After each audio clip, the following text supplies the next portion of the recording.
but still doing enough, trying to extend their winning streak to 9 games in Buffalo against a really good Bills team. And we pick it up with, who else? Lamar Jackson. Go. Oh, no. What did he do to Matt Milano? Wow. I mean, those white sleeves and white gloves. See? Makes it hard to see when he pulls the ball. See? There you go. Real tough. All right. Nice Real shot tough. there at the Niners broadcaster. Well played. Lamar gets 1,000 yards on the ground. Let's go to the third quarter now. Ravens leading 10-6. And they had lost their first tight end, Mark Andrews, to an injury. This is Hayden Hurst, who's got some burst. Listen, Hayden Hurst was a guy that was drafted to do just this. He made big plays in college, and we see there the speed and the seam. Lamar Jackson really uses his tight ends in between the numbers. Finally, the Bills get something back. Cole Beasley dives in for the touchdown. They get the 2-pointer. It's 24-17. Got to have it here. 4th and 8. And D-Lloyd, this is a zero blitz, no middle of the field safety. Marcus Peters plays it from outside, makes a huge play.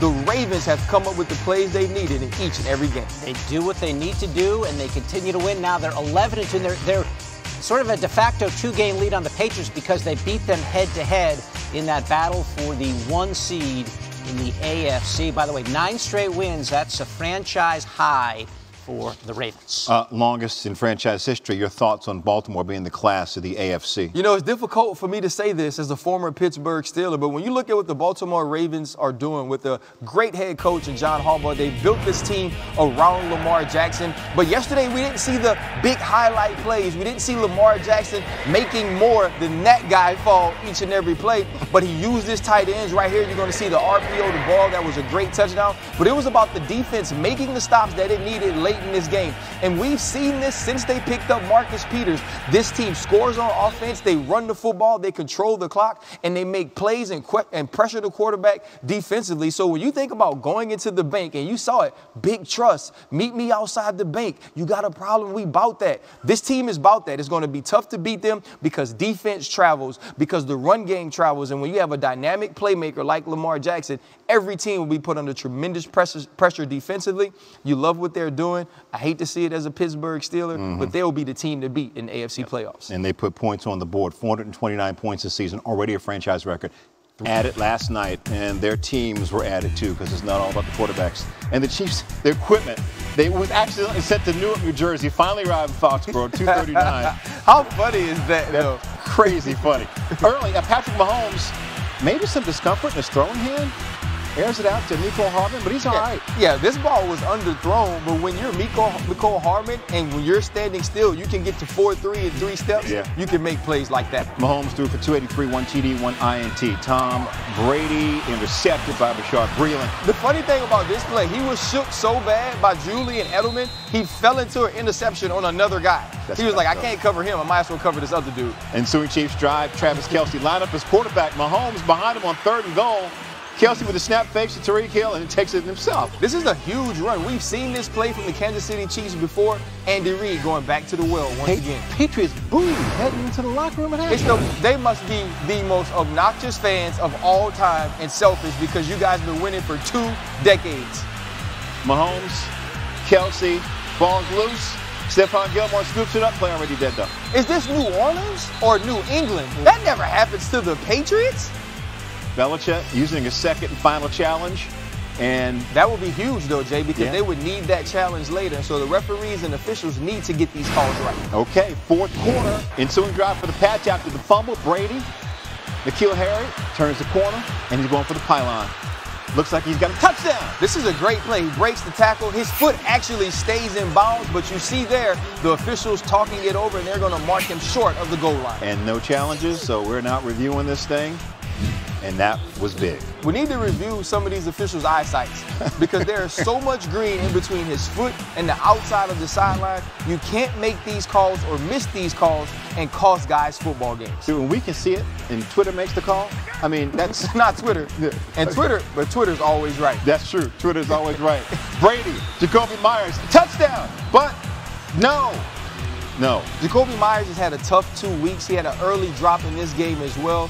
Tom Brady's going to have to start going to other people because he can't count on him. All right, they get the field goal. Brady now getting one more chance, dropping back, and decides to run it himself. Oh my goodness. Is it Tom Jackson? Lamar Jackson? Oh, no. It's Tom. And he's Brady. I thought it was a giraffe. See, That's not right. Hey, when you can get Bill Belichick that hype, when he's signaling first down, you know it's a big play. Later, 4th and 3 from the 5. Brady off his back foot, Julian Edelman, but Breeland knocks it down. That's why the play early on in the game was huge. Right there, Jacoby Myers was open. He wanted to go to Julian Edelman because he could counter him. Didn't get the play made. Chiefs get the win. Brady threw for 169, 1 touchdown, 1 interception, 1 sling, but he says he'll be fine. We lost a close game to a good football team. If we could play a little bit better, I think we could win. But you actually got booed off the field at halftime, your offense anyway, at the end. Do you have any reaction to that, or does it bother you at all? No, we're just trying to win games. You hear cheers, you hear boos. It's part of being in sports. You just got to go out and try to play better and try to win, next week's game. So disappointing, but, not going to feel sorry for ourselves. Try to go back to work and do a better job. You saw Brady's elbow wrapped, kind of banged it on a helmet on a throw early in the game. The Patriots score on a gadget play, and it seems like they're relying on those kind of plays for their chunk plays recently. But on the flip side, the Chiefs' defense is coming on. Has allowed 17 or fewer in the last 3 games, all wins. What are you seeing with that unit of late? They're starting to make plays on the football, and if you watched them last night, they were doubling Julian Edelman and James White on every 3rd down, and that was making Tom Brady hold the ball, and they were able to get pressure on him from that. This team has become a little different, right? It's not necessarily the team that shuts you down, doesn't allow you to move the ball, but it's keeping you from scoring and giving Patrick Mahomes and this Kansas City Chiefs offense the short fields to get points on. And so when you can do those things and give Patrick Mahomes opportunities for more possessions and shorter fields, this puts this team in position to win in the AFC. Last year, I didn't believe they could because of that defense. You go early on this season, they weren't getting the stops. They were the main reason for the 4 losses. But in the last 3 weeks, they've made plays to help this team win and to help a Patrick Mahomes who doesn't look fully healthy. And so for Andy Reid, defensive coordinator Steve Spagnuolo, this looks really good going into the playoffs. Yeah, the ball was not coming out of Mahomes' hands real well after he banged it. Yeah, but he still throws for 280. Oh, it must suck to be Patrick Mahomes. So many weapons, and that's a tough offense to slow down. Speaking of tough offenses to slow down, let's get to the Ravens. They have 10-3 is not bad. And the Scotch is good, too. Who dat? It's Ryan Clark here. Like that suit, too. Mike, hey, all blue, fellas, all blue. Hey, we're going to start in your home state of Louisiana. Maybe the game of the season between the Niners and the Saints, critical for the NFC playoff race, and it was a track meet, as we mentioned.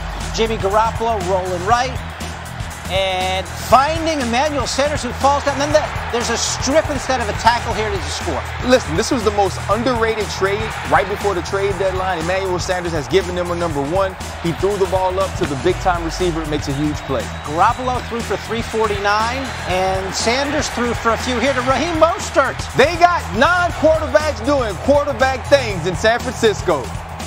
Emmanuel practiced that. I was like, man, don't throw a duck in the game because that's going to be on ESPN, not top 10. Might be on ESPN top 10. Emmanuel, 49ers still down 6 at that point, but 1st and goal, Raheem Mostert going through, slipping in. And just like that, the 49ers take a 28-27 lead at half. Yes, 8 touchdowns, just 4 incompletions in the first half. Let's get to the 3rd quarter. Niners threatening again. Garoppolo looking for George Kittle. George Kittle is a monster. Right now, I think he's the best tight end in the game, and he brings pure energy and emotion every time he's on the field. So the 49ers get the lead. We got a fake punt. Taysom Hill lines up as the punter. We know he can throw the ball, looking for Traquan Smith. And there was howling from New Orleans on this play. They thought there should have been a flag thrown, but you can't have PI in punt formation with your outside gunners. Absolutely. It's a punt formation. Even though Taysom Hill is lined up as the punter, this is something you have to know if you're Sean Payton before calling this play. Payton wanted a holding call there, didn't get it. Garoppolo looking and looking and looking twice in this drive. It was extended on 3rd down by Saints penalties. Kyle Juszczyk hit by C.J. Gardner-Johnson, called unnecessary roughness. Everyone's throwing their hanky on that one. Sean Payton begging for a call, doesn't get it. 2nd and goal, Garoppolo. Again, plenty of time, and he's got Kendrick Bourne. Jimmy G stepped up. He showed us what type of player he can be in clutch moments, and that was huge for this team. So Niners up 9 at that point, but Breeze for can't guard Michael Thomas. What he needs to do is put ever after can't guard Mike, because every weekend we see this, they know he's getting the ball and they cannot stop it. 11 catches for 134, leads the NFL in both categories. There he is again, and now he's in the end zone. It's like they could put a billboard out and say, we're going to throw it to 13, and teams still don't cover it. Okay, Saints down 5. Breeze for Traquan Smith, slips a tackle, spins, he's in. So the Saints take the lead, 46-45. Got to go for 2. What happened here? You know, it looks like a busted play, almost as if Traquan Smith didn't get the call, but this leaves the opportunity for the 49ers to go up with a field goal. 4th and 2, 39 seconds. Here's the play of the game. Kittle shakes a guy. There he goes. This will be on Kittle's career highlight reel because Marcus Williams has a face mask, doesn't let it go, doesn't get cheated on it, and Kittle just keeps going. First off, he holding that face mask to save his life, not to get him on the ground. I'm not mad at that. That man wasn't going to catch that stiff arm to win the game. Net for 53 yards, and then Robbie Gould, automatic. First 48-46 final score in NFL history. Niners in front for the 1 seed. Amazing game. That was as cool of a game as I've been a part of. A lot of emotions back and forth. It'll probably hit me a little bit harder when I get on the plane. I wouldn't say it's a statement. I think it's a good step in the right direction. You know, it's we've got a couple games left here to finish the season out and everything, and get into the playoffs. But we're moving in the right direction at the right time. You're talking to me right after a tough loss, so are you telling me how I'm supposed to feel? All right, I don't feel encouraged. All right, I feel frustrated because we had opportunities earlier in the game offensively to take advantage of field position. We had a number of opportunities. We had missed assignments, so no, I'm not encouraged that way. He does not like this loss thing. Yeah, he don't like losing. No. I mean, you're not supposed to, but he looked really miserable. Absolutely. So after this loss, put into perspective how impressive the win was for the Niners, especially on the road. This is the biggest win of the NFL season. You look at the Niners, they're 10-1, and they're headed to see the Baltimore Ravens. So you have the Baltimore Ravens and New Orleans Saints back-to-back, who can be the best teams in each conference. And you lose a nail-biter to the Ravens. You go into New Orleans where people don't win big games, where it's tough to come out there and perform, and you perform in this manner.